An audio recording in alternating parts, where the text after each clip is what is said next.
క్రైస్తవ్యం అనేది యేసు శిలువ మరణం అనేది ఏకైక పిల్లర్పై ఆధారపడి ఉందని చెప్పవచ్చు.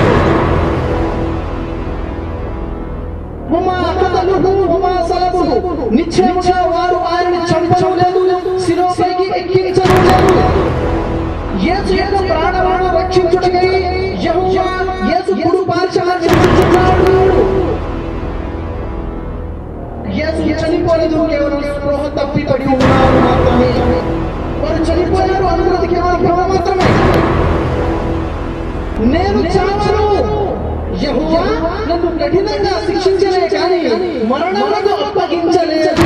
మోషే ధర్మశాస్త్రంలో విషయం యేసు సదాకాలంగా ఉంటాడు అని ప్రవక్తల గ్రంథాల్లో చూసాం. యేసు చనిపోడు, యేసు చావడు, యేసు రక్షించబడతాడని. కీర్తనల గ్రంథాల్లో చూసాం యేసు చనిపోడు, యేసు బ్రతికే ఉంటాడని. కృంగబడిన వాడిని త్వరగా విడుదల పొందుము, అతను గోతిలోకి పోడు, చనిపోడు. ఖురాన్ మరియు బైబిల్ ఏకాభిప్రాయం ప్రకారంగా యేసు శిలువపై చనిపోలేదు.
బిస్మిల్లాహిర్ రహ్మానిర్ రహీం. అనంత కరుణామయుడు అపార కృపాశీలుడైన అల్లా పేరుతో ప్రారంభిస్తున్నాను. అస్సలాము అలైకుం వరహమతుల్లాహి వబర్కాతుహు. నేటి ఈ పవిత్ర సభను అంతిమ దైవ గ్రంథమైన దివ్య ఖురాన్ పఠనంతో ప్రారంభించవలసినదిగా సోదరుడు హాఫీజ్ మొహమ్మద్ అక్బర్, ఇమాం మస్జిదే ఆయిషా కోహీర్ వారిని వేదికపై ఆహ్వానిస్తున్నాను. أعوذ بالله من الشيطان الرجيم.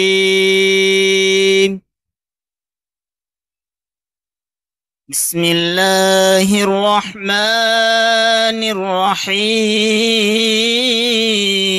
الرحيم.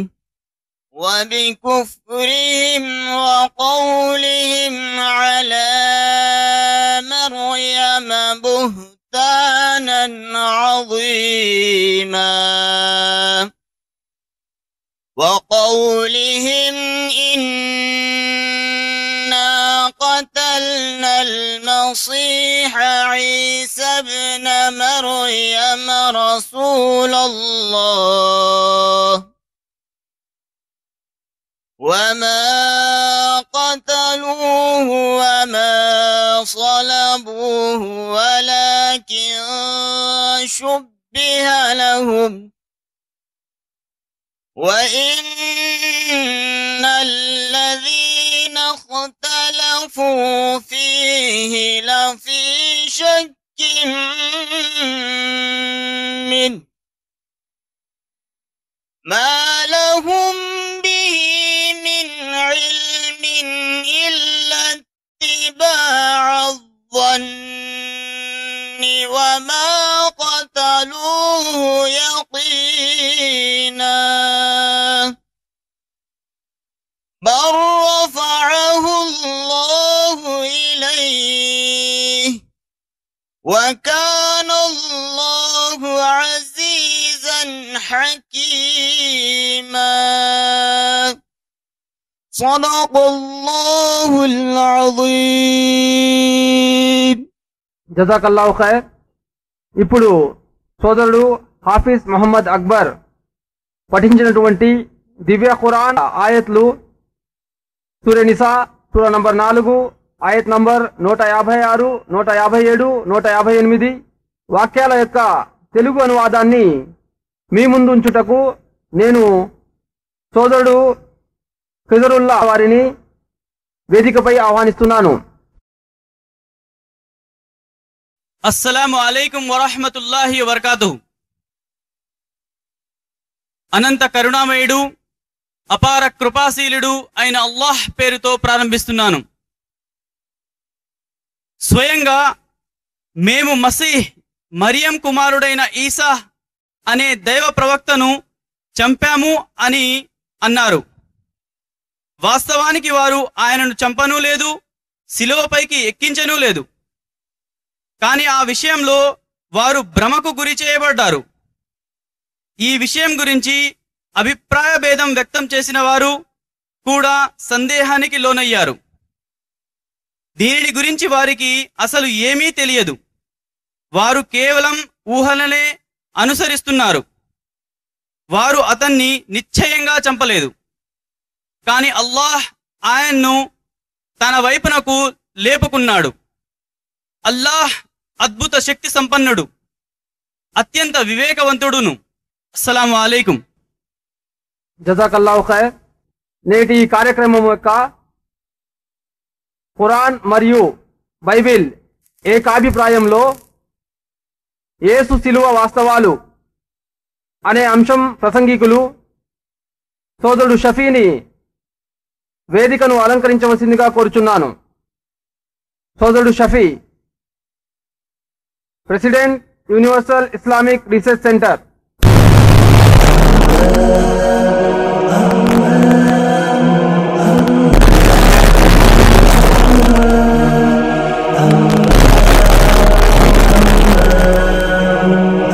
సోదరుడు Sirajur Rahman, vice president universal Islamic research centre, వేదికను అలంకరించవలసిందిగా కోరుచున్నాను. సోదరుడు సిరాజుర్ రహమాన్ గారు, నా పేరు సయ్యద్ ఇలియాస్ అహ్మద్. ఈ సభ నిర్వహణకర్తగా సభలో ఉపస్థితులైన సోదర సోదరీమణులందరినీ ఈనాడు 2009 సంవత్సరము మార్చి 21వ తేదీన మెదక్ జిల్లా కోహిర్ పట్టణంలోని గవర్నమెంట్ జూనియర్ కాలేజ్ గ్రౌండ్లో ఏర్పాటు చేసినటువంటి ఖురాన్ మరియు బైబిల్ ఏకాభిప్రాయంలో యేసు శిలువ వాస్తవాలు అనే అంశంపై సోదరుడు షఫీ ఈ ఉపన్యాసంలకు సాదరంగా ఆహ్వానిస్తున్నాను. యుఐఆర్సి ఆధ్వర్యంలో నేటి ఈ కార్యక్రమాన్ని నిర్వహించువారు ఇస్లామిక్ ముఆషిరా కమిటీ కోహిర్ ముస్లిం సోదరులు. ఇప్పుడు నేను మీకు యుఐఆర్సిని గురించి క్లుప్తంగా పరిచయం చేస్తాను.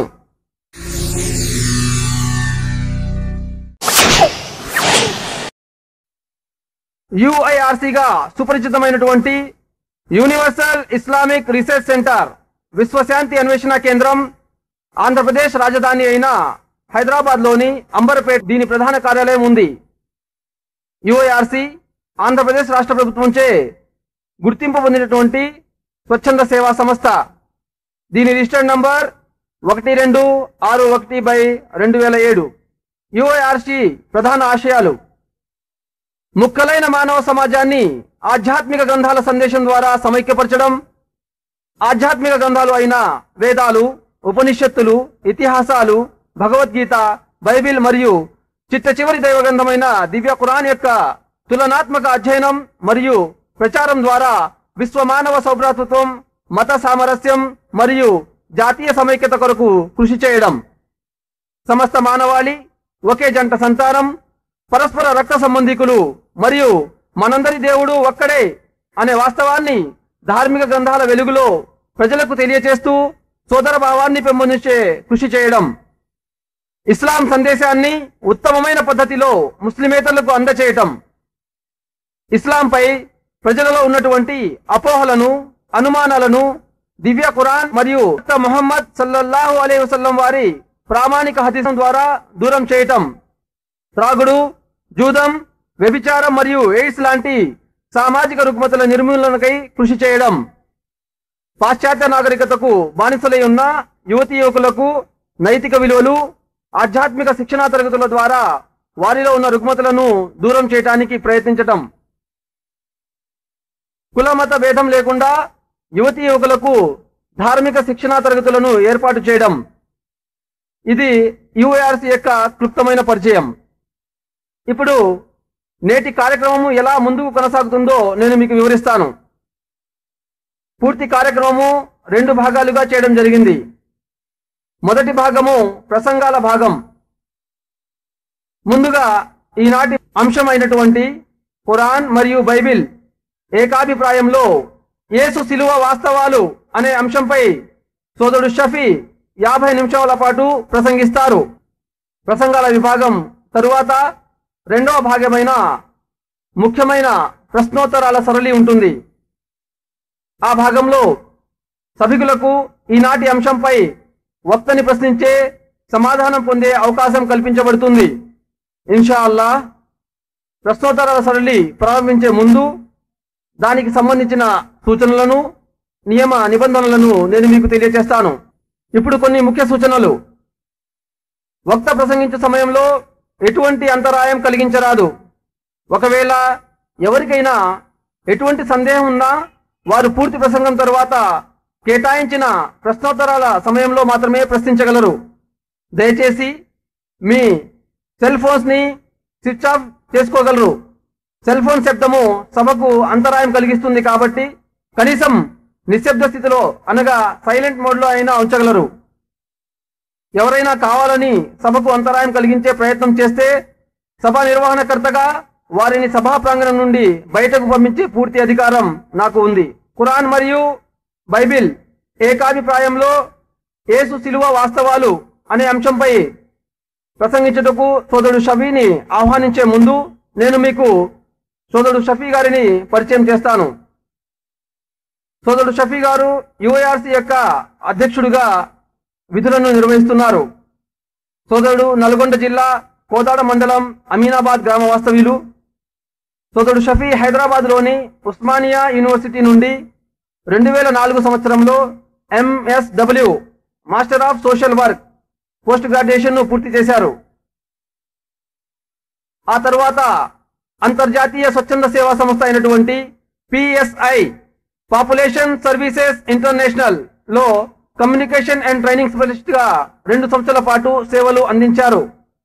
సోదరుడు షఫీ గారు గత 6 సంవత్సరాలుగా ఆధ్యాత్మిక గ్రంథాలు అయినటువంటి వేదాలు, ఉపనిషత్తులు, భగవద్గీత, బైబిల్ మరియు చిట్ట చివరి దైవ గ్రంథం దివ్య ఖురాన్ మరియు అంతిమ దైవ ప్రవక్త ముహమ్మద్ సల్లల్లాహు అలైహి వసల్లం వారి యొక్క ప్రామాణిక హదీసులు అనగా బోధనల యొక్క తులనాత్మక అధ్యయనం చేసి వాటి వెలుగులో ఆంధ్రప్రదేశ్ రాష్ట్ర వ్యాప్తంగా సందేశాన్ని అందిస్తున్నారు. సోదరుడు షఫీ గారు ప్రసంగించినటువంటి యేసు ఎవరు, ఖురాన్ మరియు బైబిల్ వెలుగులో. బైబిల్లో మొహమ్మద్ సల్లల్లాహు అలైహి వసల్లం అనే అంశాలపై VCD కేసెట్స్ మనకు CD సేల్స్ కౌంటర్ వద్ద అందుబాటులో ఉన్నాయి. సోదరుడు షఫీ గారు ప్రసంగించినటువంటి వ్యక్తిత్వ వికాసం మరియు క్రైస్తవ్యం మరియు ఇస్లాంలలో సమాంతర విషయాలు అనే అంశాలపై త్వరలో VCD క్యాసెట్స్ రాబోతున్నాయి. సోదరుడు షఫీ అనేక వ్యక్తిత్వ వికాసాల వర్క్షాప్ల సారాన్ని తన నోట కూర్చుకున్న మాటగాడు, మాస్టర్ మోటివేటర్ గా కూడా పేరు పొందారు. సోదరుడు షఫీ గారి కార్యక్రమాలు సంస్కృతి టీవీలో కూడా వచ్చినాయి. చర్లపల్లి ఓపెన్ ఎయిర్ జైల్ నందు SP ఇమాన్యుయల్ గారి సమక్షంలో మానవ జీవిత లక్ష్యం అనే అంశంపై కూడా సోదరుడు షఫీ గారు ప్రసంగించి ఉన్నారు. ఇప్పుడు ఖురాన్ మరియు బైబిల్ ఏకాభిప్రాయంలో యేసు శిలువ వాస్తవాలు అనే అంశాన్ని ప్రసంగించుటకు సోదరుడు షఫీ గారిని ఆహ్వానిస్తున్నాను. అల్హమ్దులిల్లాహి వహదా వస్సలాతు వస్సలాము అలా మల్లా నబియ్య బాదా అమ్మా బాద్ ఫఅఊజు బిల్లాహి మినష్ షైతానిర్ రజీం బిస్మిల్లాహిర్ రహమానిర్ రహీం వఖౌలిహిం ఇన్నా ఖతల్నల్ మసీహ ఈసా ఇబ్ను మర్యమ రసూలల్లాహి వమా ఖతలుహు వమా సలబుహు వలాకిన్ షుబిహ లహు వఇన్నల్లజీ యఖ్తలఫు ఫీహి లఫీ షక్కిన్ మిన్హు మా లహుం బిహి మిన్ ఇల్మిన్ ఇల్లా ఇత్తిబాఅ ظన్ని వమా ఖతలుహు యకీనా బర్ రఫఅహు అల్లాహు ఇల్లాహ్ وكان الله عزيزا حكيما. بسم الله الرحمن الرحيم. رب اشرح لي صدري ويسر لي امري واحلل عقدة من لساني يفقهوا قولي. అనంత కరుణామయుడు, అపార కృపాశీలుడు, సర్వలోకాల సృష్టికర్త అయిన అల్లాహ్ పేరుతో ప్రారంభిస్తున్నాను. సభా నిర్వహణకర్త సోదరుడు ఇలియాస్, యుఐఆర్సి వైస్ ప్రెసిడెంట్ సోదరుడు సిరాజుర్ రెహమాన్, మరియు నేటి కార్యక్రమానికి విచ్చేసినటువంటి సోదర సోదరీమణులందరినీ కూడాను ఇస్లామీయ పద్ధతిలో ఆహ్వానిస్తున్నాను. అస్సలాము అలైకుం వరహమతుల్లాహి వబరకాతుహు. దీని అర్థం కరుణామయుడు కృపాకరుడైన అల్లాహ్ యొక్క శాంతి మరియు శుభాలు మీ అందరి జీవితాలలో వర్షించుగాక. యేసువారు కూడాను ఇదే పద్ధతిలో పలకరించేవారు.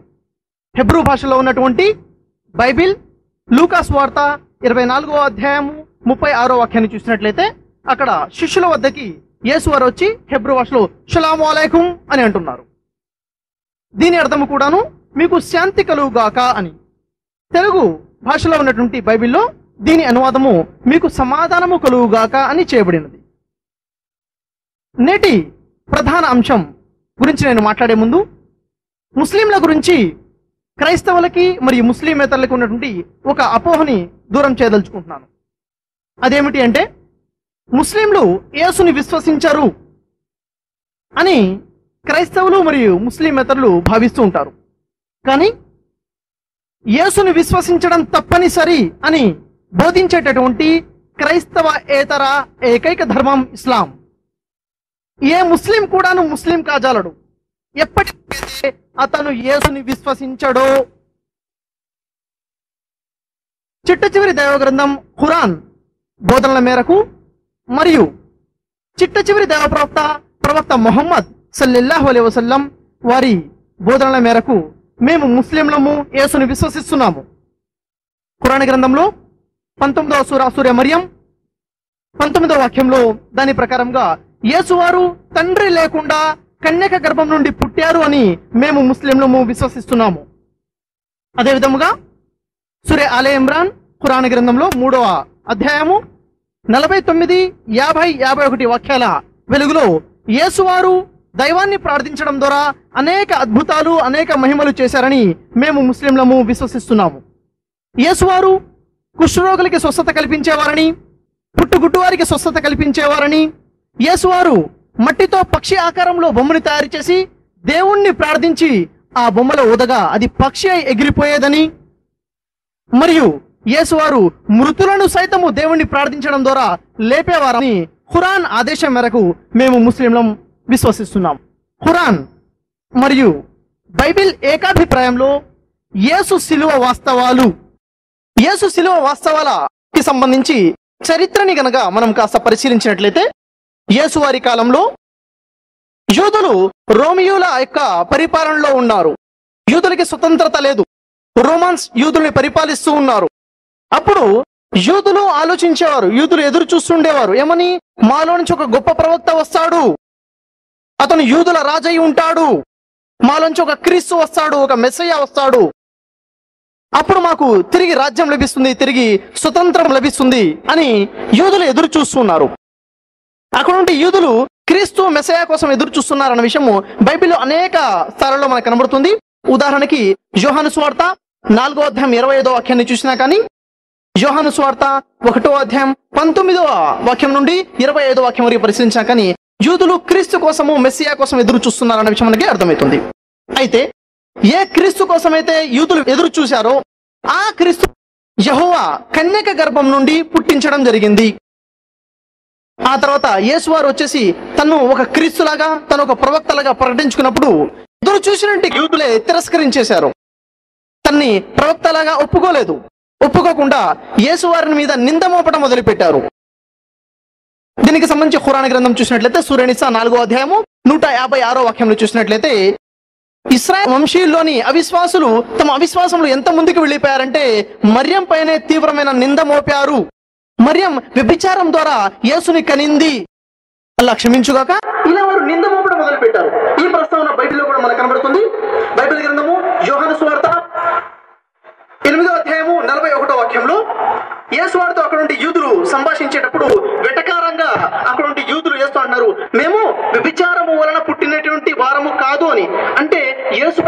పాపం వల్ల పుట్టారని అక్కడ నుండి యూదులు వారి మీద నింద మోపారు.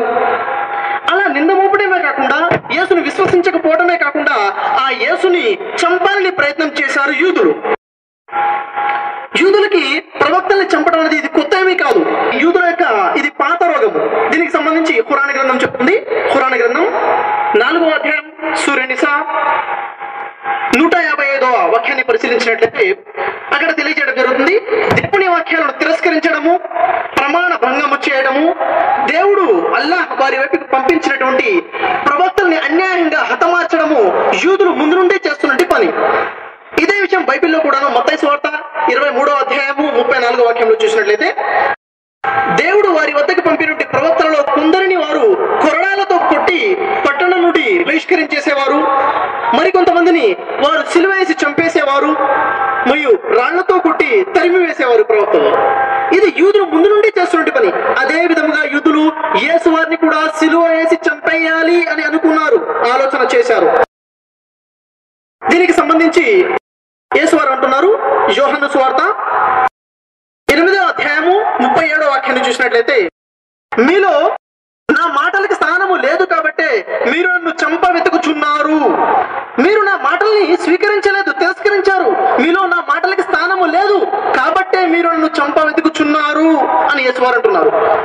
మరియు మత్తయి సువార్త 12వ అధ్యాయము 14వ వాక్యాన్ని మనం పరిశీలించినట్లయితే అక్కడ మనకు తెలుస్తుంది, వారు యేసుని ఏ విధంగా సంహరించాలి, ఏ విధంగా హతమార్చాలి అని యేసుకు విరోధముగా ఆలోచన చేశారు.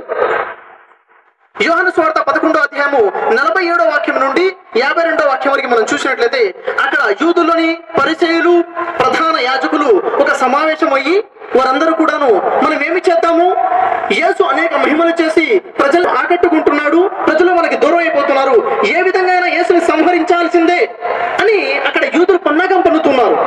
చూడండి, యేసుని చంపాలి అని యేసుకు విరోధంగా ఆలోచన చేసింది యూదులు. ఇది దేవుడి యొక్క ఆలోచన కాదు. ఇది మొదటగా మనం గమనించాల్సిన పని. ఇక రండి సోదర మహాశయులారా, మరి యూదులు మాత్రము యేసుని చంపాలి అని అనుకున్నారు. మరి వారు అనుకున్న విషయంలో వారు సాఫల్యం పొందారా? యూదులు యేసుని చంపగలిగారా?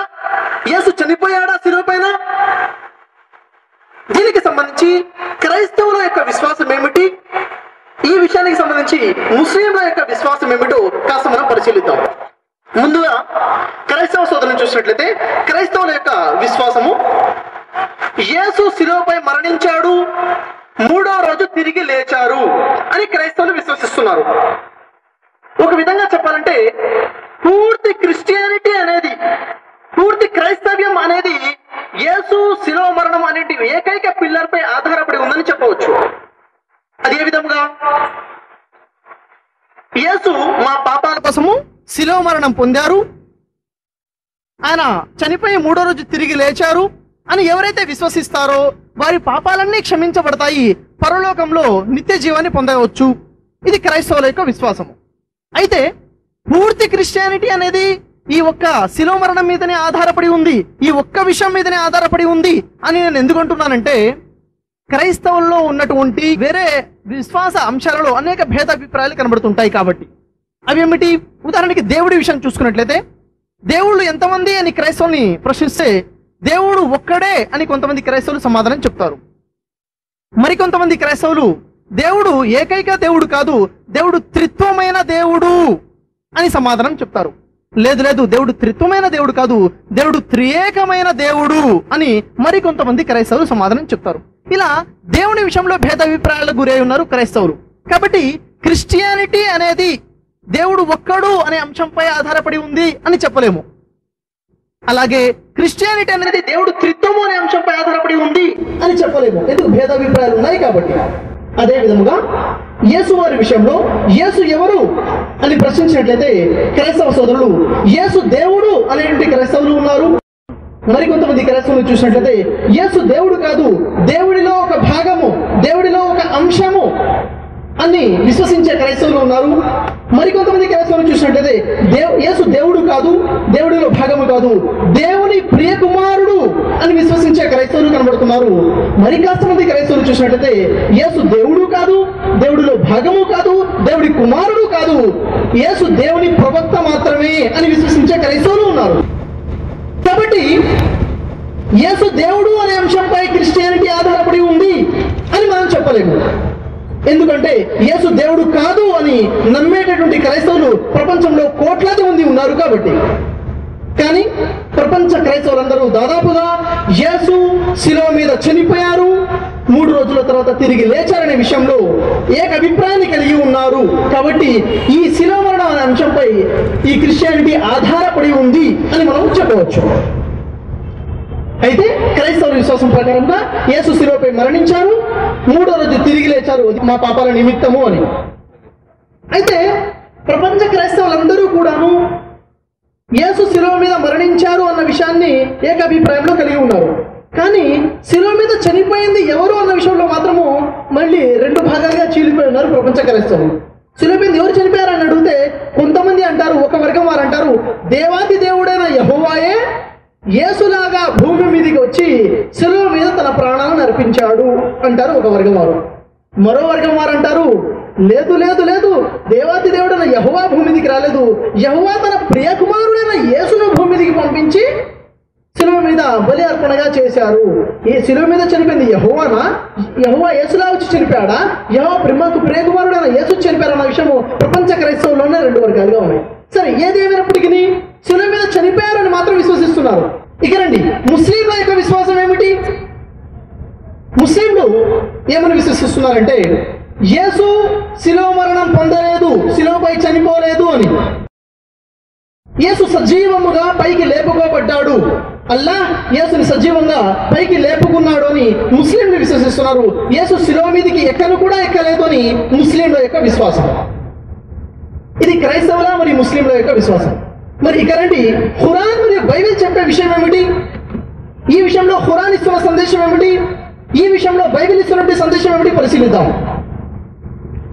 ముందుగా ఖురాన్ గ్రంథాన్ని మనం పరిశీలించినట్లయితే ఖురాన్ గ్రంథంలో సూరే ఆలి ఇమ్రాన్ 3వ అధ్యాయము 54వ వాక్యాన్ని మనం పరిశీలించినట్లయితే వమకరు వమకరల్లాహు వల్లాహు ఖైరుల్ మాకిరీన్. వమకరు వారు యేసుకు విరోధంగా పన్నాగం పన్నారు, ఎత్తు వేశారు. వమకరల్లాహు అల్లాహ్ వారి ఎత్తుకు పై ఎత్తు వేశాడు. వల్లాహు ఖైరుల్ మాకిరీన్ అల్లాహ్ పై ఎత్తు వేయడంలో అత్యుత్తముడు. యూదులు ఎత్తు వేశారు చంపాలని, అల్లాహ్ రక్షించుకోవాలని పై ఎత్తు వేశాడు. అల్లాహ్ ఆ పై ఎత్తు వేయడంలో అత్యుత్తముడు. ఈ విషయానికి సంబంధించి సూరే నిసా 4వ అధ్యాయము 157, 158 వాక్యాలు మనం చూసినట్లయితే మనకి స్పష్టంగా తెలుస్తుంది ఖురాన్ ఇచ్చే సందేశం ఏమిటి అని. అక్కడ వఖౌలిహిం ఇన్నా ఖతల్నల్ మసీహ ఈసా ఇబ్ను మరియం రసూలుల్లాహి, వారు అంటే యూదులు మేము మరియం కుమారుడైన యేసు అనేటి దైవ ప్రవక్తని చంపాము అని అంటున్నారు. వమా ఖతలుహు వమా సలబుహు, నిశ్చయముగా వారు ఆయనని చంపను లేదు, శిలువపైకి ఎక్కించను లేదు. ఖురాన్ అంటుంది వారు ఈ విషయంలో భ్రమకి గురి చేయబడ్డారు. ఈ విషయంలో భేదాభిప్రాయాలకి గురి అయిన వారు కూడా సందేహానికి లోనయ్యారు. అసలు ఈ విషయం గురించి వారికి ఏమీ తెలియదు, వారు కేవలం ఊహలనే అనుసరిస్తున్నారు. నిశ్చయముగా వారు ఆయనని చంపలేదు. వమా ఖతలహు యకీనా, నిశ్చయముగా వారు యేసుని చంపలేదు. మరి ఏమైనది? అల్లాహ్ ఆయనని సజీవముగా పైకి లేపుకున్నాడు. అల్లాహ్ అద్భుత శక్తి సంపన్నుడు, అత్యంత వివేకవంతుడు అని ఖురాన్ సందేశం చెప్తుంది. ఖురాన్ ఇచ్చే సందేశం యేసు శిలువపైకి ఎక్కలేదు, యేసు శిలువ మరణం పొందలేదు, శిలువ మీద మరణించలేదు యేసు వారు. ఇదే ఖురాన్ సందేశం. అయితే ఈ వాక్యాల గురించి క్రైస్తవ సోదరులందు ప్రస్తావించినప్పుడు మీరు మా బైబిల్కి వ్యతిరేకంగా రాసుకున్నారండి ఈ వాక్యాలన్నీ అని. కానీ సోదర మహాశయులారా గమనించాలి, ఇది యేసు చనిపోలేదు అన్నది కేవలం ఖురాన్ ఇచ్చే సందేశం ఎంత మాత్రము కాదు. ఇది ఖురాన్ మరియు బైబిల్ యొక్క ఏకాభిప్రాయం. బైబిల్ కూడా చెప్తుంది యేసు శిలువపై చనిపోలేదు అని. యేసు చనిపోలేదు, యేసు సజీవంగా ఉన్నారు, యేసు సజీవంగా పైకి లేపుకోబడ్డారు అన్నది ఇది ఖురాన్ మరియు బైబిల్ యొక్క ఏకాభిప్రాయము. ఈ విషయంలో క్రైస్తవ సోదరులు భ్రమకి గురి చేయబడ్డారు, పొరపాటులో ఉన్నారు. మరి క్రైస్తవ మహాసోదరులు ఈ విషయంలో ఎందుకు పొరపడుచున్నారు? యేసు శిలువ మరణం విషయంలో ఎందుకు వారు పొరపడ్డారు అంటే దీనికి సమాధానంగా యేసు వారు చెప్తున్నారు. మార్కు సువార్త 12వ అధ్యాయము 24వ వాక్యాన్ని మనం చూసినట్లయితే అక్కడ మీరు లేఖనములను గాని దేవుని శక్తిని గాని ఎరుగకయే పొరబడుచున్నారు. ఏమంటారండి? మీరు లేఖనములను గాని దేవుని శక్తిని గాని ఎరుగకయే పొరబడుచున్నారు. ఎవరైనా ఏదైనా ఒక విషయంలో పొరబడుచున్నారు అంటే రీజన్స్ రెండు, కారణాలు రెండు. ఒకటేమిటి? ఆ విషయానికి సంబంధించిన లేఖనాలు తెలియకపోవటము. రెండో విషయము దేవుని శక్తిని తెలుసుకోకపోవటం వల్ల. లేఖనము అంటే ఏమిటి? లేఖనము అంటే భవిష్యత్తులో జరగబోయే విషయం గురించి ముందుగా చెప్పబడిన విషయము, ఫోర్ టెల్లింగ్స్, భవిష్యవాణి. దీన్ని లేఖనము అంటారు. యేసు శిలువ మీద చనిపోలేదు అని బైబిల్లో దాదాపుగా 300 లేఖనాలు ఉన్నాయి. అయితే దీనికి సంబంధించి యేసు వారు చెప్తున్నారు లూకా సువార్త 24వ అధ్యాయము 44వ వాక్యంలో, అందుకు యేసు మోషే ధర్మశాస్త్రములోను ప్రవక్తల గ్రంథాలలోను కీర్తనల గ్రంథాలలోను వ్రాయబడి ఉన్నటువంటి విషయాలన్నీ మరియు నేను మీతో ఉన్నప్పుడు చెప్పినటువంటి విషయాలన్నీ నెరవేరాయి అని యేసు వారు శ్రమపడి 3వ రోజు లేచి వచ్చిన తర్వాత శిష్యులతో చెప్తున్నారు. ఏమని చెప్తున్నారు? మోషే ధర్మశాస్త్రంలో నా గురించి ఏమి రాయబడి ఉన్నదో, కీర్తన గ్రంథాలలో ఏమైతే రాయబడి ఉన్నదో, ప్రవక్తల గ్రంథాలలో నా గురించి ఏమైతే రాయబడి ఉన్నదో, నేను మీతో ఉన్నప్పుడు చెప్పినటువంటి విషయాలు ఏమైతే ఉన్నాయో అవన్నీ కూడా నెరవేరాయి. ఏమున్నాయి? ఏం రాయబడి ఉంది? యేసు శిలువపై చనిపోతారు అని రాయబడి ఉందా? మోషే ధర్మశాస్త్రంలో, ప్రవక్తల గ్రంథాలలో, కీర్తన గ్రంథాలలో, లేక యేసు శిలువపై చనిపోడు అని ఉందా? ఏమని రాయబడి ఉంది? మనం కాస్త గమనించినట్లయితే దీనికి మొదటగా మోషే ధర్మశాస్త్రంలో ఏం రాయబడి ఉంది? దీనికి సంబంధించి యోహాను సువార్తలో 12వ అధ్యాయము 34వ వాక్యంలో యేసు ఎల్లప్పుడూ ఉండునని ధర్మశాస్త్రము చెప్పుట వింటిమని అక్కడ జన సమూహము సాక్ష్యం చెప్తున్నారు. యేసు ఎల్లప్పుడూ ఉండునని ధర్మశాస్త్రము చెప్పుట వింటిమని జన సమూహము సాక్ష్యం చెప్తున్నారు. యేసు ఎల్లప్పుడూ ఉంటారు అంటే చనిపోతారనా? లేదు, యేసు ఎల్లప్పుడూ ఉంటారు అని అంటే చనిపోరు అన్న విషయము. ఆ తర్వాత చూడండి, ప్రవక్తల గ్రంథాలలో చూసినట్లయితే ప్రవక్తల గ్రంథాలలో ఉదాహరణకి సామెతల గ్రంథము 12వ అధ్యాయము 13వ వాక్యాన్ని పరిశీలించినట్లయితే నీతిమంతుడు ఆపదను తప్పించుకొనును. సామెతల గ్రంథము 10వ అధ్యాయము 2వ వాక్యాన్ని చూసినట్లయితే నీతి మరణము నుండి రక్షించును. ఇక్కడ ఎవరి గురించి చెప్పబడుతుంది? ఎవరు ఆ నీతిమంతుడు? ఆపద నుండి తప్పించుకునేటటువంటి నీతిమంతుడు ఎవరు? మరణం నుండి రక్షించుకోగల నీతి ఏ నీతిమంతుడికి ఉన్నది? ఈ రెండు లేఖనాలు ఎవరికి సంబంధించి చెప్పబడుచున్నాయి అంటే రోమా 3వ అధ్యాయం 11వ వాక్యంలో ఉంటుంది, నీతిమంతుడు లేడు, ఒక్కడునూ లేడు. నీతిమంతుడు ఒక్కడు కూడా లేకపోతే మరి ఈ రెండు లేఖనాలు ఎవరి గురించి చెప్పబడుచున్నాయి? ఏమి యేసు కూడా నీతిమంతుడు కాదా అంటే క్రైస్తవులు అంటారు, లేదు లేదు, యేసు ఒక్కడే నీతిమంతుడు అని. యేసు నీతిమంతుడు అనడంలో ముస్లింకి ఏ అభ్యంతరం లేదు. యేసు నీతిమంతుడే, ఇది మా విశ్వాసం. యేసు నీతిమంతుడు కాబట్టే నీతిమంతుడు ఆపదను తప్పించుకొనును. యూదులు అనేక ఆపదలు ఆయన మీద తీసుకొచ్చి పెట్టారు. ఆపద నుండి నీతిమంతుడు తప్పించుకుంటాడు. నీతి మరణం నుండి రక్షించును. యేసు ఏదైతే నీతిని కలిగి ఉన్నారో అతనిలో ఉన్నటువంటి ఆ నీతి మరణం నుండి రక్షిస్తుంది. స్పష్టంగా మనకి రెండు లేఖనాలు చెప్తున్నాయి, నీతిమంతుడు ఆపదను తప్పించుకును, నీతి మరణం నుండి రక్షించబడును అని. ఆ తర్వాత మనం చూసినట్లయితే కీర్తనల గ్రంథంలో 34వ అధ్యాయము 17వ వాక్యం జాగ్రత్త ఆలకించండి. నీతిమంతుడు మొరపెట్టగా యెహోవా ఆలకించును, వాని శ్రమలన్నింటి నుండి వారిని విడిపించును. నీతిమంతుడు మొరపెట్టగా, నీతిమంతుడు ఎవరు? నీతిమంతుడు యేసు నీతిమంతుడు. మొరపెట్టగా ఏమని? నన్ను రక్షించు, నన్ను కాపాడు అని ప్రార్థించగా యెహోవా ఆలకించును. ఆలకించి ఏం చేశాడు? వాని శ్రమలన్నింటి నుండి వారిని విడిపించును. అనేక శ్రమలు వచ్చాయి యేసు వారికి, ఆ శ్రమలన్నింటి నుండి యెహోవా విడిపిస్తానే ఉంటుంది లేఖనం. మరి యేసు వారికి ఆపదలు వచ్చినప్పుడు యేసు వారు మొరపెట్టారా లేదా? యేసు వారు ప్రార్థన చేశారా లేదా? నన్ను రక్షించు, నన్ను కాపాడు, నాకు సహాయం చేయి అని ప్రార్థన చేశారా లేదా? దీని గురించి మనం చూసినట్లయితే మత్తయి సువార్త 26వ అధ్యాయము 39 నుండి 40 వాక్యాలు మనం చూసినట్లయితే యేసు వారు అక్కడ ప్రార్థన చేస్తున్నారు. యేసు కొంత దూరం వెళ్ళి సాగిలపడి, తండ్రి నీకు సాధ్యమైతే ఈ గిన్నె నా యొద్ద నుండి తొలగిపోనిమ్ము, అయితే ఇది నా ఇష్ట ప్రకారము కాదు నీ చిత్త ప్రకారమే కానిమ్ము అంటున్నారు. ఇక్కడ ఈ లేఖనంలో 2 విషయాలు ఉన్నాయి. మొదటి విషయం ఏమిటి? యేసు వారు సహాయం కోరుతున్నారు, కానీ అంటున్నారు నీకు సాధ్యమైతే. మరి దేవుడికి సాధ్యమా కాదా? దేవుడికి సమస్తము సాధ్యము, దేవుడికి సమస్తము సాధ్యము, ఇది మనకు తెలిసిన విషయము. రెండో విషయం అంటారు నా ఇష్ట ప్రకారము కాదు, ఓ దేవా నీ చిత్త ప్రకారమే చెయ్యి అంటున్నారు. మరి దేవుడి యొక్క చిత్తం ఏమిటి? దేవుడు ముందే చెప్పాడు. కీర్తన గ్రంథము 34వ అధ్యాయం 17వ వాక్యంలో నీతిమంతుడు మొరపెడితే యెహోవా ఆలకిస్తాడు, ఇది యెహోవా యొక్క చిత్తము. ఆలకించడమే కాదు, అతని ఆపద నుండి ఆయన తప్పిస్తాడు, విడిపిస్తాడు, ఇది యెహోవా యొక్క చిత్తము అన్న విషయము అక్కడ మనకు అర్థమవుతుంది. ఆ తర్వాత మనం చూసినట్లయితే 22వ కీర్తన మొత్తము కూడాను యేసువారు ప్రార్థన చేస్తున్నట్టుగా ఉంటుంది. యేసువారు యెహోవాకి ప్రార్థన చేస్తున్నాడు, నన్ను రక్షించు, నన్ను కాపాడు అని. 19వ వాక్యంలో అక్కడ యేసువారు అన్నారు, యెహోవా నాకు దూరముగా నుండుకుము, నా బలమా త్వరపడి నాకు సహాయము చేయము. 20వ వాక్యంలో ఉంటుంది నా ప్రాణమును తప్పింపుము. 21వ వాక్యం ఉంటుంది నన్ను రక్షింపుము. చూడండి యేసువారు ఎలా ప్రార్థన చేస్తున్నారు. నీతిమంతుడు ప్రార్థన చేస్తున్నాడు. మరి నీతిమంతుడు ప్రార్థన చేసినప్పుడు యెహోవా ఆలకించాలి. యెహోవా ఆలకించాడు. చూడండి 109వ కీర్తన 31వ వాక్యాన్ని చూసినట్లయితే అక్కడ యేసు యొక్క ప్రాణములను రక్షించుటకై యెహోవా యేసు కుడి పార్శ్వమున నిలుచుచున్నాడు. చూసారా?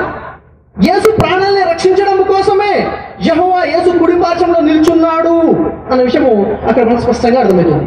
ఆ తర్వాత హెబ్రీయులకు రాసిన పత్రిక 5వ అధ్యాయం 7వ వాక్యాన్ని చూసినట్లయితే మీరు యేసు మహారోధముతోనూ కన్నీళ్లతోనూ తన్ను మరణం నుండి రక్షింపగలవానికి ప్రార్థనలను యాచనలను చేసి భయభక్తులు కలిగి ఉండడం వల్ల అంగీకరించబడెను. యేసు ఎలా ప్రార్థన చేశారు యెహోవాకి రక్షించమని? మహారోధముతో కన్నీళ్లతో ప్రార్థన చేశారు. ఎవరికి ప్రార్థన చేశారు? తన్ను మరణం నుండి రక్షింపగలవానికి. తన్ను మరణం నుండి ఎవరైతే రక్షించగలుగుతారో అతనికి ప్రార్థన చేశారు. మరి ప్రార్థన అంగీకరించబడినదా లేదా అంటే భయభక్తులు కలిగి ఉండడం వల్ల అతని ప్రార్థన అంగీకరించబడినది. హెబ్రీయుల పత్రిక 5వ అధ్యాయం 7వ వాక్యం స్పష్టంగా చెప్తుంది యేసు చేసిన ప్రార్థన అంగీకరించబడినది. అంగీకరించబడినది అంటే ఏమిటి? నన్ను రక్షించు అని ప్రార్థన చేశారు. ప్రార్థన అంగీకరించబడినది అంటే రక్షించబడ్డాడనా, చనిపోయాడనా? యేసు రక్షించబడ్డాడు, యేసు ప్రాణాలు తప్పించబడ్డాయి, యేసు కాపాడబడ్డాడని ఈ లేఖనం స్పష్టంగా చెప్తుంది. యేసు రక్షించబడ్డాడని స్పష్టంగా 22వ కీర్తన 21వ వాక్యం చూసినట్లయితే గురుపోతుల కొమ్ములలో నుండి నన్ను రక్షించి నాకు ఉత్తరం ఇచ్చి ఉన్నావు. యేసును రక్షించేశాడు అన్న లేఖనము మనకు అక్కడ స్పష్టంగా కనబడుతుంది. అయితే సోదర మహాశయులారా, యేసు ప్రార్థించారు, యెహోవా ఆలకించాడు, యెహోవా యేసును రక్షించాడు, యేసు ప్రాణాలు తప్పించబడ్డాయి, రక్షించబడ్డాయి. ఆ తర్వాత లేఖనం మనం చూసినట్లయితే 34వ కీర్తన 19వ వాక్యంలో చూసినట్లయితే నీతిమంతుడికి కలుగు ఆపదలు అనేకములు, వాటన్నింటి నుండి యెహోవా వారిని విడిపించును. యేసుకు అనేక ఆపదలు కలిగాయి. మీరు మార్కు సువార్త 15వ అధ్యాయం 15వ వాక్యంలో చూసినట్లయితే యేసు వారికి ముళ్ళు కిరీటం పెట్టి హింసించారు, యేసు వారిని కొరడాలతో కొట్టి హింసించారు. 19వ వాక్యం చూస్తే సిలువ వేశారు, మీద ఉమ్మి వేశారు, రెళ్ళుతో తల మీద కొట్టారు, అనేక హింసలు ఉన్నాయి. ఆ అన్ని హింసల నుండి నన్ను రక్షిస్తాను అంటున్నాడు కీర్తన గ్రంథము 34వ అధ్యాయము 19వ వాక్యంలో. ఎలా రక్షిస్తాను అన్న విషయాన్ని వివరిస్తున్నాడు. చూడండి 34వ అధ్యాయము 20వ వాక్యము కీర్తన గ్రంథంలో అతని ఎముకలన్నింటినీ రక్షించును, వారిలో ఒక్క ఎముకైనను విరిగిపోదు. చూడండి యేసుని ఎలా రక్షిస్తాడంట? యేసు యొక్క ఎముకలన్నిటినీ రక్షిస్తాడు, ఒక్క ఎముక కూడా విరగకుండా రక్షిస్తాను అంటున్నాడు. దీని ప్రస్తావన యోహాను సువార్తలో ఉంటుంది. యోహాను సువార్త 19వ అధ్యాయము 33వ వాక్యంలో అక్కడ ప్రస్తావన ఏముంటుంది? 31వ వాక్యం నుండి మనం చదివినట్లయితే యేసుని సిలువ వేసినప్పుడు యేసుతో పాటు ఇద్దరు దొంగలు కూడా సిలువ వేస్తారు, ఇటు ఒక దొంగని అటు ఒక దొంగని. మరి సిలువించి దించడం కోసం వచ్చినప్పుడు ఇద్దరు దొంగలు మూలుగుతూ ఉంటారు, అంటే వారు బ్రతికి ఉన్నారు అని చెప్పి వారి యొక్క కాళ్ళను ఎరగొట్టేస్తారు. యేసు మూలుగుతూ ఉంటారు, పడిపోయి ఉంటారు, శిలువ మీద పడిపోయి ఉంటారు. అప్పుడు వాళ్ళు అన్నారు, వారు అంతకు ముందే యేసు మృతి నొంది ఉండుట చూసి, చచ్చిపోయి ఉన్నాడని చూసి ఆయన కాళ్ళను విరగొట్టలేదు. ఏముంది? అప్పటికే యేసు చనిపోయాడు అన్న విషయాన్ని వారు చూసి ఆయన కాళ్ళను విరగొట్టలేదు.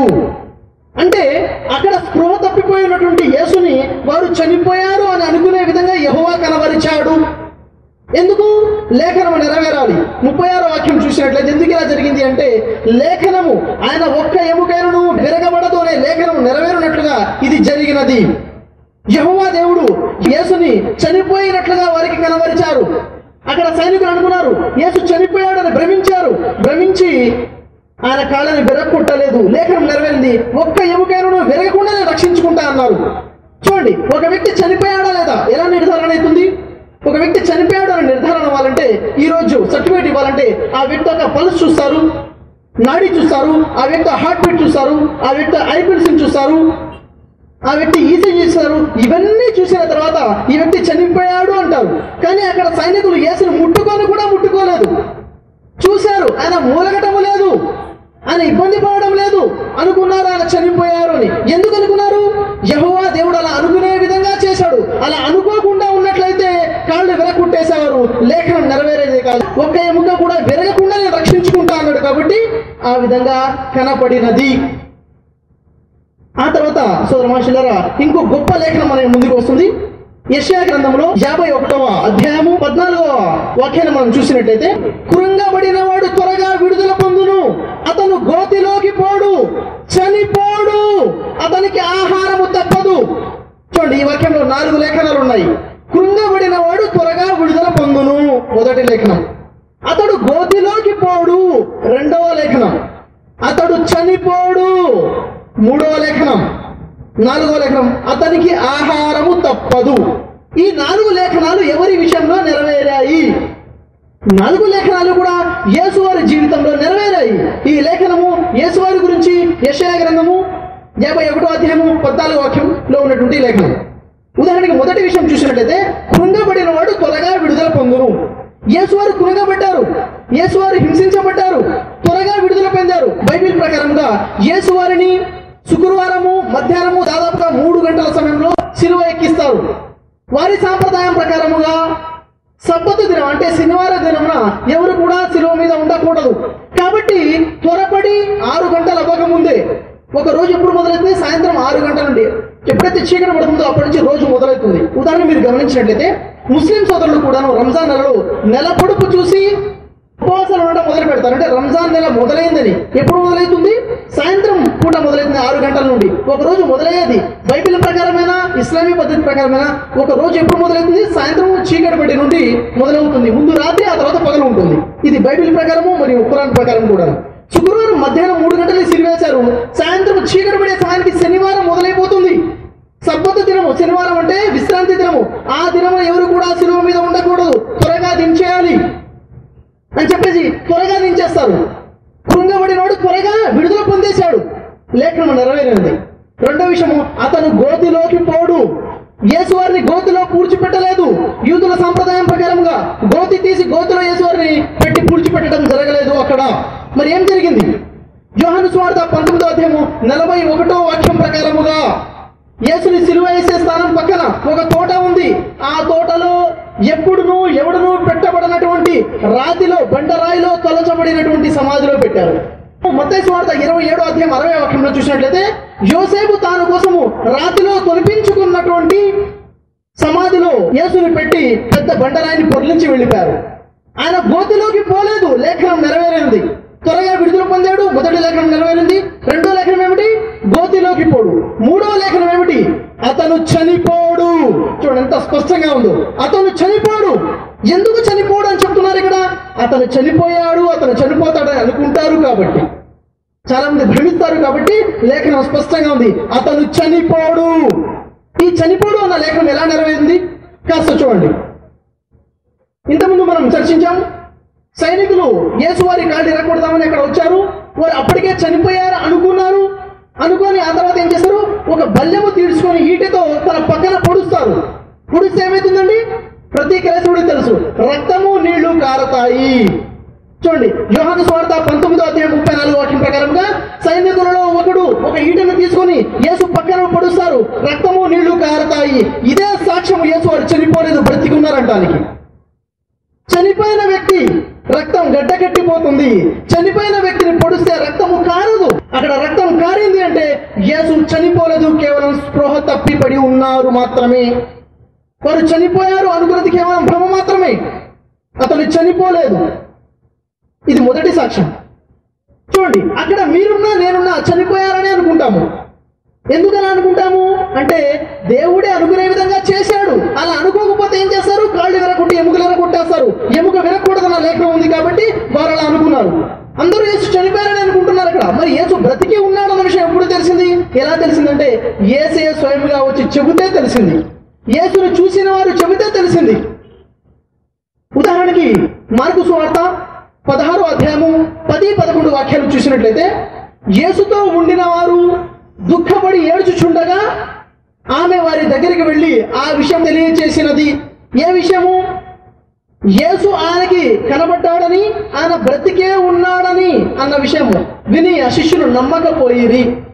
మరియా చూసింది యేసుని, మాట్లాడింది, ఆయన బ్రతికే ఉన్నాడన్న విషయం తెలిసింది. యేసు చెప్తున్నారు, ఓ మరియా, నువ్వు వెళ్ళి నా సహోదరులకు చెప్పు, నా శిష్యులకు చెప్పు. మరియా వచ్చింది, వచ్చి శిష్యులకు చెప్తుంది ఏమని? ఆయన బ్రతికి ఉన్నాడు అని చెప్తే శిష్యులు నమ్మకపోయిరి. శిష్యులు నమ్మలేదు. ఆ తర్వాత మరియా సాక్ష్యం చెప్పింది, శిష్యులు నమ్మలేదు బ్రతికి ఉన్నాడని. ఇక్కడ ఇంగ్లీష్ బైబిల్ చూస్తే ఎలైవ్ అన్న పదం వాడటం జరిగింది. బ్రతికి ఉన్నాడు అన్న దగ్గర ఇంగ్లీష్ బైబిల్ ఎలైవ్ అంటే బ్రతికే ఉన్నాడు. ఒక వ్యక్తి చచ్చిపోయి లేచాడు అనుకోండి, అతని బ్రతికే ఉన్నాడు అంటామా? చనిపోయి లేచాడు అంటాము. బ్రతికే ఉన్నాడని ఎందుకు అంటున్నారు? చనిపోయాడు అనుకుంటున్నారు కాబట్టి చనిపోలేదు, ఆయన బ్రతికే ఉన్నాడు అని మరియా అక్కడ సాక్ష్యం చెప్తుంది. ఆయన బ్రతికే ఉన్నాడు. రెండవ సాక్ష్యం, అక్కడ ఇద్దరు సైనికులు నడుచుకుంటూ వెళ్తున్నారు. వారితో పాటు యేసువారు వచ్చి కలుస్తారు. మారు వేషంలో యేసువారు వారికి కనబడతారు. మరి వారు వచ్చేసి వెనక్కి తిరిగి వచ్చి శిష్యులకు చెప్తున్నారు, యేసు మాకు కనబడ్డాడు అన్న విషయం వారు తెలియజేస్తారు. అప్పుడు కూడా వారు నమ్మకపోయిరి. ఇంతకుముందు మరియా వచ్చి చెప్పింది శిష్యులకి, ఆయన బ్రతికి ఉన్నాడు, ఆయన నాకు కనబడ్డాడని. శిష్యులు నమ్మలేదు.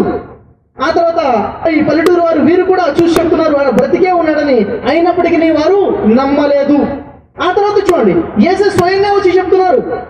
లూకా సువార్తలో చూసినట్లయితే, లూకా సువార్త 24వ అధ్యాయము 36వ వాక్యం నుండి చూసినట్లయితే, ఒక గదిలో శిష్యులందరూ, యేసు శిష్యులందరూ ఉండి యేసు చచ్చిపోయాడని బాధపడుతున్నారు. మరి వచ్చి చెప్తే నమ్మలేదు. ఇద్దరు పల్లెటూరు వారు వచ్చి చెప్తే నమ్మలేదు. ఆ తర్వాత యేసు స్వయంగా వచ్చేశారు.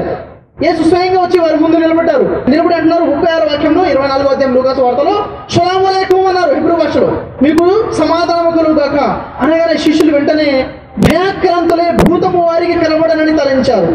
భయపడ్డారు, అమ్మో భూతము కనబడింది అని. ఎందుకు? వారు యేసు చనిపోయారు అనుకుంటున్నారు. కనబడేసరికి ఇతను భూతములా వచ్చాడు, ఆయన యొక్క ఆత్మ అనుకున్నారు. వెంటనే యేసు వారు అంటున్నారు, మీరెందుకు కలవరపడుచున్నారు? మీ హృదయంలో సందేహం పట్టనేలా? నేనే ఆయనను అనుటకు నా చేతులను పట్టి చూడడి, నా పాదములను పట్టి చూడడి. మీరు అనుకుంటున్నట్టుగా నాకు ఉండునట్లు భూతములకు ఈ విధంగా ఎముకలు కానీ మాంసము కానీ ఉండదు అని చెప్పి యేసు వారి చేతుల్ని పాదాలను చూపిస్తున్నారు. చూడండి, నమ్మండి, నేను మీ యేసయ్యనే. చేతులు కాళ్ళు చూడండి, ఎముకలు మాంసములు భూతానికి ఉండవు. నేను మనిషినే, నేను అదే యేసయ్యని అని చూపిస్తున్నారు. అయినను శిష్యులు నమ్మక ఆశ్చర్యపోయారు. అక్కడ సంతోషంతో ఇంకా ఆశ్చర్యపోతున్నారు, ఇంకా నమ్మడం లేదు. ఆ తర్వాత వాక్యంలో మనం చూసినట్లయితే యేసు వారిని అడుగుతారు, మీ దగ్గర తినుటకు ఏమైనా ఆహారం ఉన్నదా అని. లూకా సువార్త 24వ అధ్యాయం 41వ వాక్యం 42వ వాక్యంలో అడుగుతున్నారు, మీ దగ్గర తినడానికి ఏమైనా ఆహారం ఉన్నదంటే శిష్యులు వారి దగ్గర ఉన్నటువంటి కాల్చినటువంటి చేప ముక్కని ఇస్తారు. వారి ఎదుటనే ఆ చేప ముక్కని భుజిస్తారు. చూడండి, లేఖనం ఉంది, ఆయనకి ఆహారము తప్పదు అన్న లేఖనము ఉంది. ఆయన చనిపోడు, ఆయనకి ఆహారము తప్పదు. యేసు వారు భుజించారు కూడాను. చూడండి, యేసు వారు సాక్ష్యం చెప్తున్నారు, ఆయన చనిపోలేదు, బ్రతికే ఉన్నారు అంటానికి. ఈ లేఖనం నెరవేరింది. కృంగబడినవాడు త్వరగా విడుదల పొందాడు, ఆయన గోతిలోకి పోడు, ఆయన చనిపోడు, ఆయనకి ఆహారము తప్పదు అన్న లేఖనం నెరవేరింది. మరొక లేఖనం మనం చూసినట్లయితే 118వ కీర్తన 17-18 వాక్యాలు మనం చూసినట్లయితే అక్కడ యేసు స్పష్టంగా చెప్తున్నారు, నేను చావను, సజీవుడనై యెహోవా క్రియలను విశదపరచుదును. యెహోవా నన్ను కఠినంగా శిక్షించనే కానీ మరణమునకు అప్పగించలేదు. చూడండి, ఈ లేఖనం ఎవరి గురించి చెప్పబడుతుంది? స్పష్టమైన లేఖనం. నేను చావను. ఎవరు ఆయన చావనటువంటి వ్యక్తి? నేను చావను. మరేం చేస్తారంట? యెహోవా క్రియలను విశదపరుస్తాను. యెహోవా నన్ను కఠినంగా శిక్షించాడు కానీ మరణానికి అప్పగించలేదు. మరణానికి అప్పగించలేదు అంటే ఏమిటి? మరణించాడనా? కాదు, మరణానికి అప్పగించబడలేదు. చివరి క్షణాల వరకు మరణ వేదన పొందారు. చివరి క్షణాల్లో యేసు రక్షించబడ్డారు, యేసు కాపాడబడ్డారు. యేసు మరణానికి అప్పగించబడలేదు.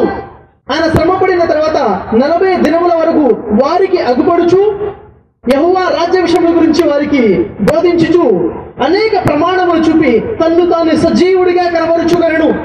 చూడండి, ఆయన శ్రమ పడిన తర్వాత అంటున్నారు, చనిపోయి లేచిన తర్వాత అనడం లేదు. యేసు శ్రమ పడిన తరువాత 40 దినముల వరకు శిష్యులకి కనబడి అనేక ప్రమాణాలు, అనేక సాక్ష్యాలు చూపించి తన్ను తాను సజీవుడిగా కనబరుచుకున్నారు. అయితే చివరగా ఒక అతి ముఖ్య లేఖనం నేను మీకు తెలియజేస్తాను. ఇప్పటివరకు మనం ఏం చూసాం? మోషే ధర్మశాస్త్రంలో ఉన్న విషయం చూసాం, యేసు సదాకాలము ఉంటాడు అని. ప్రవక్తల గ్రంథాల్లో చూసాం, యేసు చనిపోడు, యేసు చావడు, యేసు రక్షించబడతాడని. కీర్తనల గ్రంథాల్లో చూసాం, యేసు చనిపోడు, యేసు బ్రతికే ఉంటాడని. ఆ తర్వాత యేసు స్వయంగా చెప్పినటువంటి లేఖనాలు ఏమిటి? యేసు స్వయంగా చెప్పిన ఒక్క లేఖనం నేను మీకు తెలియజేస్తాను. ఏమిటి ఆ లేఖనము? మత్తయి సువార్త 12వ అధ్యాయము 38 నుండి 40 వాక్యాలు చదివినట్లయితే, కొంతమంది అధికారులు మరియు పరిసయ్యులు యేసు వద్దకు వచ్చి అడుగుతున్నారు, బోధకుడా, నీ వలన ఒక సూచన క్రియ చూడగోరుచున్నాము అని. ఓ యేసయ్యా, మాకు సూచన క్రియ చూపించు, ఒక అద్భుతము చూపించు, ఒక మిరాకిల్ చూపించు, మేము చూడాలనుకుంటున్నాము అని అడుగుతున్నారు. అప్పుడు సమాధానంగా అందుకు యేసు అంటున్నారు, వ్యభిచారులైన చెడ్డతనము వారు సూచన క్రియను అడుగుచున్నారు. ఎందుకు తిడుతున్నారు? వారు సూచన క్రియలు చూస్తారు, విశ్వసించరు, అలా చూసి ఎంజాయ్ చేసి వెళ్ళిపోతుంటారు అంతే. యేసు ఉన్నారు, వ్యభిచారులైన చెడ్డతనం వారు సూచన క్రియలు అడుగుతున్నారు, మిరాకిల్ అడుగుతున్నారు. అయితే ప్రవక్త అయిన యోనాను గూర్చిన సూచన క్రియ తప్ప ఇంకా ఏ సూచన క్రియ వీరికి అనుగ్రహించబడదు. ప్రవక్త అయిన యోనాను గూర్చిన సూచన క్రియను నేను చూపిస్తాను అన్నారు. యోనా ఏ విధంగా 3 రాత్రింబవళ్ళు తిమింగళము గర్భంలో ఉండెనో అలాగున ఈ మనుష్య కుమారుడు భూగర్భంలో ఉంటాడు అని చెప్పారు. యోనా సూచన క్రియ ఏమిటి? యోనా ఏ అద్భుతమైతే చేశాడో అలాంటి అద్భుతాన్ని నేను చేస్తాను అన్నారు. ఏమిటి అద్భుతం? బైబిల్ గ్రంథంలో చూసినట్లయితే, బైబిల్ గ్రంథం పాత నిబంధనలో యోనా అనే ఒక అధ్యాయం కనబడుతుంది. అతి చిన్న అధ్యాయం, ఒకే పేజీ ఉంటుంది. అది దాదాపుగా క్రైస్తవులందరికీ తెలుసు. యోనా అంటే ముస్లింల కోసం చెప్తున్నాను, యూనుస్ అలైహిస్సలాం. యూనుస్ అలైహిస్సలాం ని యోనా అంటారు బైబిల్ పరిభాషలో. యూనుస్ అలైహిస్సలాం జీవితంలో ఏం జరిగింది, యోనా జీవితంలో ఏం జరిగింది నేను కాస్త మీకు వివరిస్తాను. అసలు ఏ అద్భుతం జరిగిందో తెలుసుకున్నాం. దేవుడు యోనాని ఆజ్ఞాపించాడు, నీవు నినెవె పట్టణానికి వెళ్ళి అక్కడ సువార్తను ప్రకటించు అని. యోనా ఏం చేశాడు? నినెవె పట్టణానికి వెళ్లకుండా తన ఇష్టం కొద్దీ తర్షీషు పట్టణం వెళదామని తర్షీషు పట్టణం వెళ్ళేటువంటి పడవ ఎక్కి కూర్చుంటాడు. దేవుడి ఆజ్ఞకి విరుద్ధంగా చేస్తున్నాడు యోనా. పడవ ఎక్కి కూర్చున్నాడు. పడవ మొదలైపోయింది, సముద్రం మధ్యలోకి వెళ్ళింది. సముద్రం మధ్యలోకి వెళ్ళగానే యెహోవా యొక్క ఆగ్రహం వచ్చేసింది. ఆజ్ఞని తిరస్కరించేశాడని పెద్ద పెను తుఫాను వచ్చింది. సముద్రం ఉప్పొంగిపోతుంది. ఆ పడవ కాస్త మునిగిపోవడానికి సిద్ధంగా ఉంది. పడవలో ఉన్న వాళ్ళు ఉన్నారు. వాళ్ళు అంటున్నారు, మనలో ఎవరో ఏదో తప్పు చేశారు కాబట్టే ఇక్కడ దేవుడి యొక్క ఆగ్రహం వచ్చింది, ఎవరు తప్పు చేశారు అని చర్చించుకుంటారు. ఆ తర్వాత అక్కడ ఉన్న వాళ్ళందరి పేర్లు రాసి చీట్లు వేస్తారు. చీట్లు వేస్తే ఆ చీట్లలో యోనా అని పేరు వస్తుంది. అంటే యోనా తప్పు చేశాడు. వెంటనే యోనా ఒప్పుకుంటాడు, అవును నేను తప్పు చేశాను, యెహోవా దేవుడు నాకు నినెవె పట్టణానికి వెళ్ళామని చెప్తే నేను తర్షీషు పట్టణం కోసం బయలుదేరాను, నేను తప్పు చేశాను. మరి ఇప్పుడు ఏం చేద్దాం? అందరూ కలిసి చచ్చిపోతాం. ఏం చేద్దాం? ఇప్పుడు మునిగిపోతుంది దేవుడి ఆగ్రహం వల్ల. ఏం చేద్దాం అంటే యోనా అంటారు, మీరు నన్ను సముద్రంలో ఎత్తివేసేయండి, నన్ను సముద్రంలో వేసేయండి, మీరు ఈ తుఫాను నుండి బయటపడిపోతారంటే ఆ పడవలో ఉన్న తర్షీషు పట్టణానికి వెళ్ళేటువంటి పడవలో ఉన్న వారు ఏం చేస్తారంటే యోనాను ఎత్తి సముద్రంలో పడవేస్తారు. యోనాను ఎత్తి సముద్రంలో పడవేశాడు. నడి సముద్రంలో ఏమైతాడండి? ఏమైతాడు? ఒక అన్యుని అడిగితే చనిపోతాడు అంటారు. ఆ పడవలో ఉన్న వాళ్ళు కూడాను యోనా చనిపోయాడు అనుకున్నారు. యోనా 1వ అధ్యాయం 14వ వాక్యం ప్రకారంగా, మేము ఈ నిర్దోషి చంపితిరన్న నేరము మా మీద ఉండకుండా మేము నిర్దోషిని చంపేశాము అనుకుంటున్నారు. నడి సముద్రంలో యోనా పడ్డాడు కానీ చనిపోలేదు. ఇది మిరాకిల్. పడగానే సముద్రంలో పడగానే పెద్ద తిమింగళము వచ్చేసి మృత్యం వచ్చేసి మింగివేస్తుంది. చనిపోతాడా? ఇంకెలా బతుకుతాడు? చనిపోతాడా అనుకుంటాం, కానీ చనిపోలేదు. తిమింగళం గర్భంలో కూడాను 3 రాత్రింబవళ్ళు బ్రతికే ఉన్నాడు. దేవుడిని ప్రార్థిస్తున్నాడు రక్షించు అని. ఇది మెరాకిల్ యోనా జీవితంలో జరిగింది. ఆ తర్వాత దేవుడి ఆజ్ఞ వల్ల ఆ తిమింగళము కాస్త బయటికి వచ్చేసి నెనేవే పట్టణంలో అన్ని కక్కి వేయడం జరుగుతుంది, వదిలివేయడం జరుగుతుంది. పడవలో ఉన్న తర్షీషు పట్టణం వాళ్ళు ఏమనుకుంటున్నారు? యోనా చనిపోయాడు అనుకుంటున్నారు. మరి వాళ్ళందరూ వారి ఊరికి వెళ్ళి తర్షీషు పట్టణానికి వెళ్ళి వారి అందరికి ఏమని చెప్తారు? తర్షీషు పట్టణం వాళ్ళకి ఇలా ఒక వ్యక్తి వచ్చాడు, ప్రవక్త అంట, యోనా అంట, ఇలా జరిగింది, మేము ఎత్తేసాం, చనిపోయాడు అని చెప్తారా లేదా? తర్షీషు పట్టణం వాళ్ళందరూ కూడాను యోనా చనిపోయాడు అని అనుకుంటున్నారు. కానీ నెనేవే పట్టణం వారి కోసము దేవుడు బయలుపరిచాడు. యోనా అక్కడికి వెళ్ళి విషయాన్ని తెలియచేయడం జరిగింది. నెనేవే పట్టణం వారి కోసం యోనా బ్రతికి ఉన్నాడు. ఇక్కడ చూడండి, మరి యేసు వారు ఏమన్నారు? యోనా ఏ విధముగా అద్భుతం చేశారు, అలాంటి అద్భుతం నేను చేస్తాను. ఏ విధముగా అయితే యోనా 3 రాత్రింబవళ్ళు తిమింగలము గర్భంలో ఉన్నాడో అలాగున ఈ మనుష్య కుమారుడు కూడాను 3 రాత్రింబవళ్ళు భూగర్భంలో ఉంటాడు. యోనా 3 రాత్రింబవళ్ళు తిమింగలం గర్భంలో చనిపోయి ఉన్నాడా, బ్రతికి ఉన్నాడా? ఏ క్రైస్తవుడిని అడిగినా, ఏ ముస్లింలు అంటారు యూనుస్ అలైహిస్సలాం తిమింగలం గర్భంలో బ్రతికే ఉన్నారు. క్రైస్తవులు అంటారు యోనా తిమింగలం గర్భంలో బ్రతికే ఉన్నాడని. యేసువారు అంటున్నారు యోనా ఏలాగు ఉండును, ఈ మనుష్య కుమారుడు అలాగునే ఉండును. ఆయన బ్రతికి ఉంటే నేను బ్రతికి ఉంటాను, ఆయన చనిపోయి ఉంటే నేను చనిపోయి ఉంటాను. యోనా చనిపోయి 3 రోజుల తర్వాత లేచాడా? లేదు, యోనా చనిపోలేదు, బ్రతికే ఉన్నాడు. అక్కడ మనం స్పష్టంగా మనకు తెలిసిన విషయం ఏంటంటే మత్తయి సువార్త 12:38 నుండి 40 వాక్యాలు జాగ్రత్తగా చదవండి. యోనా ఏలాగా ఉండెనో అలాగున ఈ మనుష్య కుమారుడు భూగర్భంలో ఉంటాడు అన్నారు. ఒకవేళ యేసువారు నీ సిలువ వేశారు, సిలువ వేస్తే చనిపోయాడు అనుకోండి, మెరాకిల్ ఏముంది? నేను సూచన చూపిస్తాను, అద్భుతము చూపిస్తాను, మెరాకిల్ చేస్తా అన్నారు తన మరణ విషయంలో. సిలువ వేస్తే చనిపోతే అద్భుతం లేదు, చనిపోవాలి కానీ చనిపోకుండా ఉండాలి, అదే మెరాకిల్. సముద్రంలో పడవేశారు యోనాని, చనిపోవాలి కానీ చనిపోకుండా ఉన్నాడు, అదే మెరాకిల్. తిమ్మింగలో వచ్చి మింగేసింది, చనిపోవాలి, చనిపోకుండా ఉన్నాడు, అదే మెరాకిల్. 3 రాత్రింబవళ్ళు యేసువారు రాత్రి గర్భంలో ఉన్నారు, చనిపోయి ఉన్నాడు అనుకుంటున్నారు కానీ చనిపోయి లేడు, బ్రతికే ఉన్నాడు. యేసు బ్రతికి ఉన్నాడని బైబిల్లో దాదాపుగా 300 లేఖనాలు ఉన్నాయి. యేసు చనిపోలేదు, యేసు బ్రతికే ఉన్నాడు అని. అయితే క్రైస్తవ సోదరులు యొక్క విశ్వాసం ఏమిటంటే అసలు యేసు భూమి మీదకి వచ్చిందే శిలువ మరణం పొందడం కోసము అని. యేసు భూమి మీదకి ఎందుకు వచ్చాడు? శిలువ మరణం పొందడం కోసమే అని. అసలు యేసు భూమి మీదకి వచ్చిందే శిలువ మరణం పొందడం కోసం క్రైస్తవులు విశ్వసిస్తున్నారు. కానీ యేసు వారు స్పష్టంగా చెప్పారు, నేను భూమి మీద రావడానికి శిలువ మరణానికి ఎలాంటి సంబంధం లేదు అని. యోహాను సువార్త 17:4 వాక్యం చదివితే యేసు వారు యెహోవాతో ప్రార్థన చేస్తున్నారు, నా తండ్రి నీవు నాకు అప్పగించినటువంటి పనిని సంపూర్ణముగా చేసి భూమి మీద నిన్ను మహిమ పరిచితిని. నీవు నాకు ఏదైతే పని అప్పచెప్పావో ఆ పని నేను సంపూర్ణంగా కంప్లీట్ చేశాను, చేసి భూమి మీద నిన్ను మహిమ పరిచాను అంటున్నారు. ఎప్పుడు అంటున్నారు ఈ మాట? యూదులు యేసుని ఇంకా పట్టుకోలేదు సిలువేయడం కోసము, ఇంకా సిలువ మీద ఎక్కించలేదు బైబిల్ ప్రకారంగా. అంతకు ముందే అంటున్నారు, నువ్వు నాకు చెప్పినట్టు పని సంపూర్ణంగా చేశాను, పూర్తిగా చేశాను. ఒకవేళ యేసు భూమి మీదకి వచ్చిందే శిలువ మరణం కోసం అయితే ఏమనాలి? ఓ యెహోవా, ఓ దేవమా, నువ్వు నాకు ఏ పని కోసం అయితే పంపించావో ఆ పని కోసం ఇప్పుడు నేను వెళ్తున్నాను అనాలి. కానీ ఏమన్నారు? నీవు నాకు అప్పగించిన పనిని సంపూర్ణంగా చేసేసాను. ఏమిటా పని? యేసువారికి దేవుడిచ్చిన పని ఏమిటి? యేసువారి చేసినట్టు పని ఏమిటి? యేసువారికి దేవుడు 2 పనులు ఇచ్చారు. ఖురాన్ గ్రంథంలో సూర సఫ్ 61వ అధ్యాయము 6వ వాక్యంలో చూసినట్లయితే, వఇజ్ ఖాల ఈసా ఇబ్ను మరియమ యా బనీ ఇస్రాయిల్ ఇన్నీ రసూలుల్లాహి ఇలైకుం ముసద్దిఖన్ లిమా బైన యదైహి మినత్ తౌరాతి వ ముబశ్శిర బిరసూలి యాతి మిన్ బాది ఇస్ముహు అహ్మద్. ఓ ప్రవక్త, యేసు మరియం కుమారుడైన ఈసా అనే మాటలు జ్ఞాపకం తెచ్చుకో. ఏమన్నారు? ఓ ఇశ్రాయేలు వంశీయులారా, నేను మీ వద్దకు పంపబడిన అల్లా యొక్క దేవుని యొక్క సందేశారుణ్ణి అని చెప్పి అంటున్నారు. నేను నాకు పూర్వం వచ్చినట్టు తౌరాత గ్రంథాన్ని ద్రోహపరచడానికి వచ్చాను. నాకు ముందు వచ్చినట్టు ధర్మశాస్త్రాన్ని ద్రోహపరచడానికి, మోషేకి ఇవ్వబడిన తౌరాత గ్రంథాన్ని ద్రోహపరచడానికి వచ్చాను. మొదటి పని. రెండో విషయం ఏమిటి? వముబశ్శిర బిరసూలియాతి మిన్ బాది ఇస్ముహు అహ్మద్.